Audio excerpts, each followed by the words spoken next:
You can go stand across the street because it's a polling station. Yeah, that's the law. Why do they have that law? Well, so people can't do like goaltending and stand around, you know, and advertise right in front. And I'm okay with that. I'm not. I don't want to campaign in front of an election. Right. But I never have. I never will. But they have the rule: if you mention the campaign person's name within 100 feet of a polling place, it's illegal. Why? You know, and that's pretty dramatic, and it depends on what context you're saying. Well, Bruce now, Gibson. If you're campaigning and saying, "I want Joe Blow candidate to be," you know, I'm promoting him. That's one thing. When you go in and you say, "Down with," if you're not promoting one candidate and then downing another, if you're not doing any of that, if you're only protesting about the actions of somebody, that is not campaigning.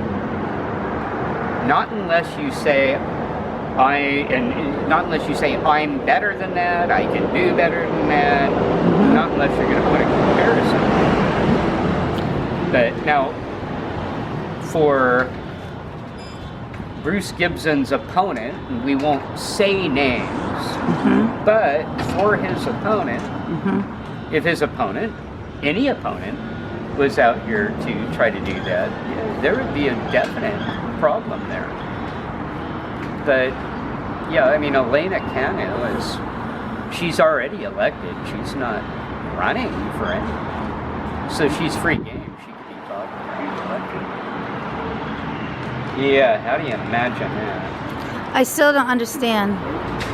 Yeah, the county clerk, Elena. Well, the whole problem is that people need to acknowledge the complete incompetence that's taking place here. That's what the protest is about, the incompetence. Nobody's campaigning about anything. We're talking about the incompetence of the elections. If somebody was competent, they wouldn't get involved. That's right. That is a very, very good point, Mr. Hedrick. If somebody was competent, they wouldn't get involved. Incompetence gravitated to the high position. It most certainly has. And the people that are at the helm of this building right here, Wade Horton and Rita Neal, is we both agree they are staff, and these are the people that are controlling our whole county. And they are running every single department very poorly. They're mismanaging all of these departments. Department of Social Services, the courthouse across the street, this building, the County Government Center, the Department of Behavioral Health. Every single department that is poorly managed, they're the ones in charge of all of them. They are the department heads for the county. The same way that Derek Johnson, for us on a city level, is responsible for any of the department heads within San Luis, whether it be the police chief, He's not elected. fire chief. Who's that? The police chief? No, they're appointed by the manager, Derek Johnson. So, He's not elected. no, and that's the problem. Who hires the manager?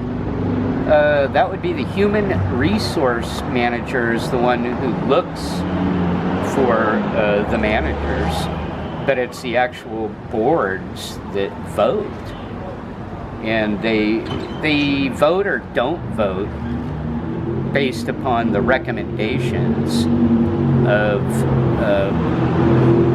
staff. Of special interests is right, but we'll call them staff because that's their actual titles, but they are working on behalf of special interests. We've been talking about this. Minions of the special interest. Sure. I mean, look at the ludicrous ways that they spend money on those parking garages. Our city manager. And look what he pushes. He recommends ludicrous plans for the council to vote on. You know, like a bunch of sheep, they vote on it. 5-0. 5-0. I mean, No diversity. there is no diversity. They hypocritically talk about diversity, but what kind of diversity are we watching now? We're watching an all women, all progressive panel, and they are taking orders from a non-elected official, Derek Johnson. Personally, the elections are suspect. Oh, sure. They've always been pretty suspect to me, but I mean, let's just take out the fact that machines may or may not be trustworthy. Let's just focus on the fact that what we're experiencing here is nothing more than incompetence. It doesn't matter if it was intentional or if it was by accident. It's taking place. And this all by itself speaks volumes of incompetence. And it needs to be addressed for what it is. It's incompetence. It's what it needs to be called. Any time that, and right now, the word integrity is very much under fire. And it has everything to do with bad orange man using that word integrity. We the people have lost track of what that word even really means. And they want to change the definition from strength. They want to change that definition from strength to a bad definition. And they don't even say exactly what that definition is, but they giggle, chuckle, and oh my gosh, don't use that word. Well, I have a better word, and it's more accurate. Let's call it what it really, really, truly is. It's incompetence. And that's what it needs to be called, and that's what it is. And I'm pretty sure that it doesn't matter whether you're a Democrat, Republican, a independent, whether you don't even vote at all. This is incompetence, and it's at the highest levels. And this is what we need to put our foot down and stop. It has always been staff that has been the problem. We know this. We've talked about it forever. It's hard to get people to listen. Don, I'll tell you, I've known you forever. We've known each other a long, long time. We run against each other, and we're friends. We share the same thing in common. We're realists. People don't realize how damn intelligent you really are. And a great welder, by the way. You've done incredible welding for me in the past. You're an engineer and a Cal Poly graduate. Basically, been put out of business. Well, you're not stupid, but, you know, people want to completely target you and, well, let's just say that they want to stereotype you. And because you have the metal on your hat and you live the way that you do, they want to blind out the words that are coming out of your mouth, and that's what they should be listening to. Because you know what you're talking about. We agree on most things. And it has everything to do with the complete incompetent behavior and dictative behavior of our staff.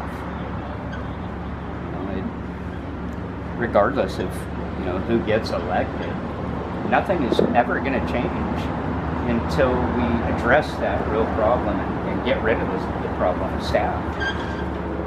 And we need to put that power back in the hands of we the people. It's crazy, Don, that a mayor alone should be able to get items placed on that agenda, but he can't. It takes 3 of our elected officials to get items placed on this agenda, and not just at a city level. That is the way it works here at a county level. The chair is not able to put things all by themselves, just put it on the agenda. 2 of our supervisors here cannot put items on the agenda. Wade Horton controls that agenda. So it's no wonder nothing ever gets fixed. They talk about it and talk about it until the end of time, but until it makes it on that agenda, it's a no-brainer. There's not going to be a vote, whether it be on a city or county level. And this is how. Just a perpetual study. Well, yeah, what we've been claiming all along, that our staff is doing the dictating here, they are indirectly directing. And that's how they're doing it. They control the agenda. So if we get our elected officials, both on county and city levels, to vote, 3 of them, to vote, put it on the agenda, and you change it, you amend it, and you have a resolution, and that resolution, changing it back to the chair alone or the mayor alone in a city level, being able to put items on the agenda. That's how you put the power back in the hands of we the people. And that's how we start fixing all of these problems we're watching on our streets. That's exactly how we do it. It's going to take people with big mouths like me and you, Don, to actually get that done. Excuse me a minute.